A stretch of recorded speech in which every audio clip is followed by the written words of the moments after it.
कैसे हैं आप सब। तो शॉर्ट इंग्लिश वर्ड्स, हमारे जो वाक्य हैं वो छोटे छोटे जो वाक्य होते हैं, शॉर्ट वर्ड्स, वो मैं आपके लिए लेकर आई हूँ। एयर, एयर होता है वायु, एयर होता है वायु।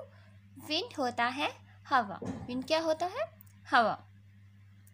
लैंड ब्रिज, लैंड होता है भूमि, भूमि की हवा। लैंड ब्रिज होता है भूमि की हवा। ब्लो अप, ब्लो अप होता है उड़ाना, ब्लो अप होता है उड़ाना। हवा के बहाव को भी कहा जाता है द विंड इज ब्लोइंग, तो हवा का बहना, ठीक है। उड़ाना, इसका मीनिंग ये भी होता है। फ्लाई होता है उड़ना, आई एम फ्लाइंग, ऐसे भी बोला जाता है आई एम फ्लाइंग, मैं उड़ रही हूँ, ठीक है। फ्लाई होता है उड़ना, जब ING लगाते हैं तो रहा है बन जाता है फ्लाइंग।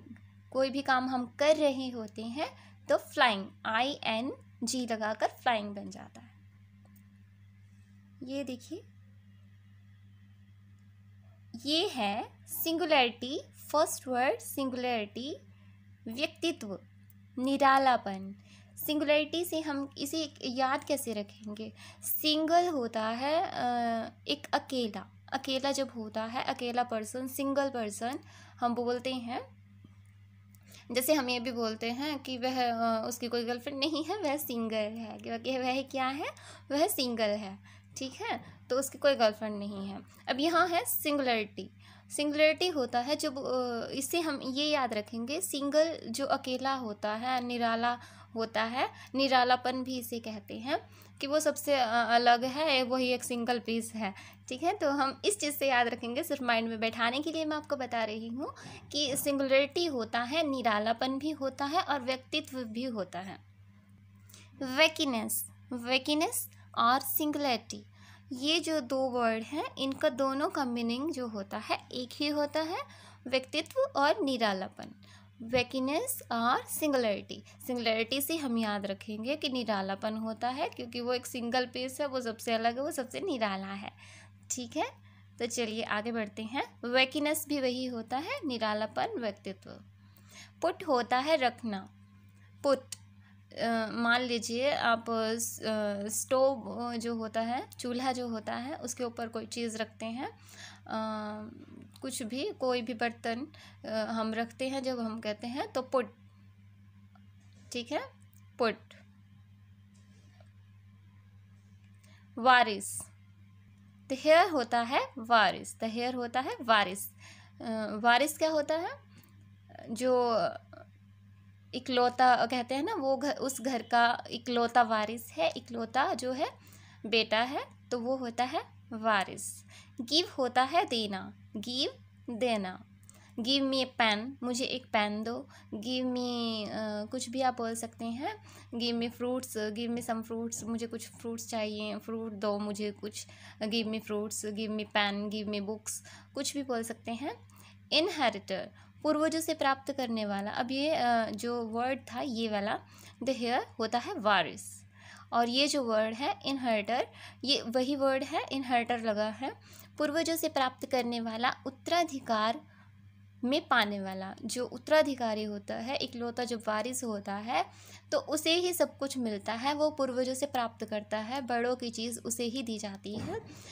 कोई भी ज़मीन जायदाद तो कुछ भी होता है, वो इनहेरिटर होता है, इनहेरिटर होता है वारिस, पूर्वजों से प्राप्त करने वाला जो व्यक्ति होता है, इनहेरिटर, उसे क्या कहा जाता है? इनहेरिटर वही होता है, उसी वारिस को कहा जाता है, वही होता है उत्तराधिकारी।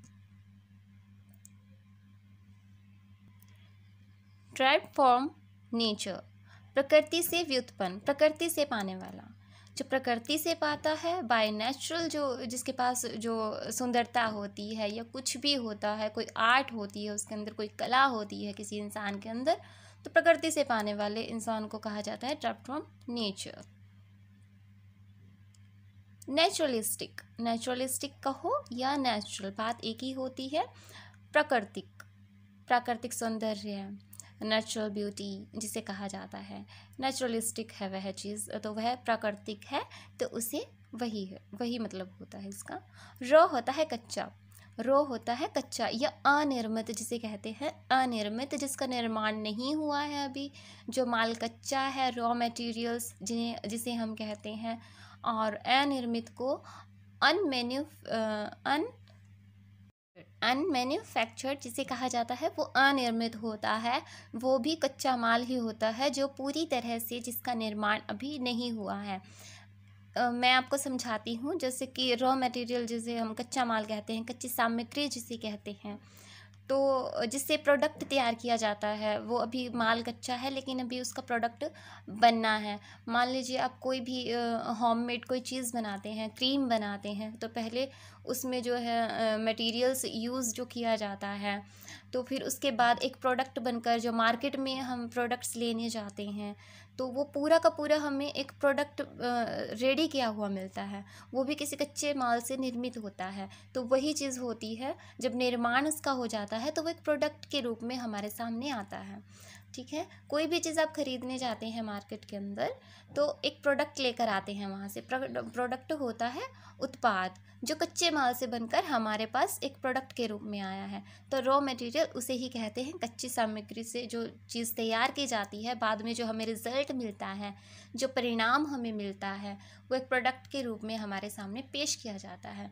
लेकिन उस मान लीजिए कोई जड़ी बूटियाँ बनानी है, तो वो कच्ची सामग्री जो होती है पहले, तो उसी चीज़ से एक प्रोडक्ट जो है निर्माण किया जाता है, तैयार किया जाता है। Sorry for that. प्रोडक्ट ये वही है, उत्पाद, परिणाम, रिज़ल्ट जो सामने हमारे उभर कर आता है। हम बहुत सारे प्रोडक्ट हैं मार्केट के अंदर, फेस के लिए जो क्रीम यूज़ की जाती है, या कुछ भी सामान आप लेने जाते हैं, तो पूरा का पूरा आपको ये नहीं पता है कि ये किस चीज़ से तैयार हुआ है, कच्चा माल, इसमें मटेरियल कौन कौन सा यूज़ किया गया है, क्या क्या चीज़ें इसके अंदर मिलाई गई हैं, तब जाके आपको एक वो प्रोडक्ट मिला है, एक रिज़ल्ट मिला है। प्रोडक्ट होता है रिज़ल्ट, उत्पाद, परिणाम किसी चीज़ का। ठीक है। क्रॉप होता है फसल। क्रॉप क्या होता है? फसल। हार्वेस्ट होता है कटाई, कटाई करना, फसल की कटाई करना। इसका एक सेंटेंस देखते हैं। We are harvesting the crop. हम क्या है? फसल काट रहे हैं।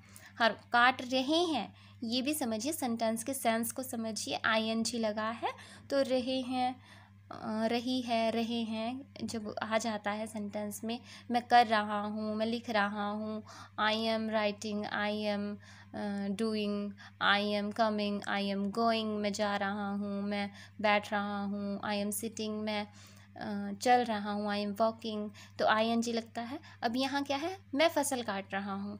We are harvesting the crop. We are harvesting the crop. ठीक है। फील्ड होता है एरिया। फील्ड जो फार्म होता है उसे कहते हैं खेत। फार्म को कहते हैं खेत। फील्ड होता है, फील्ड भी वही होता है, खेत को भी कहा जाता है, लेकिन ज़्यादातर हम क्षेत्र को कहते हैं, किसी एरिया को कहते हैं। फील्ड, एरिया, जोन, एक ही मतलब होता है इसका, वो होता है क्षेत्र। ठीक है। फार्म होता है खेत। फार्म क्या होता है? फार्म हाउस, खेत होता है। ठीक है। होम टाउन, होम टाउन होता है गृहनगर, जहाँ आपका बर्थ प्लेस होता है। जो मान लीजिए आप जब इंटरव्यू देने के लिए जाते हैं, तो आपसे बहुत बार पूछा जाता है कि अभी आप कहाँ रहते हैं, PG में रहते हैं या कहाँ कहाँ रहते हैं। जब आप होम टाउन में रहते हैं, अपने ही बर्थ प्लेस पर से उठकर इंटरव्यू देने के लिए जाते हैं, तो उस वक्त आप कह सकते हैं कि मैं होम टाउन में रहता हूँ, अभी मैं यहाँ नहीं रहता हूँ। मान लीजिए आप दिल्ली में रहते हैं, जॉब आपको कहीं और करनी है, मान लीजिए गुड़गांव जाना है जॉब करने के लिए, तो वो पूछेंगे कि आप रहते कहाँ हैं? गुड़गांव में रहते हैं, दिल्ली में रहते हैं? तो आप कहेंगे मैं अभी होम टाउन में रह रहा हूँ,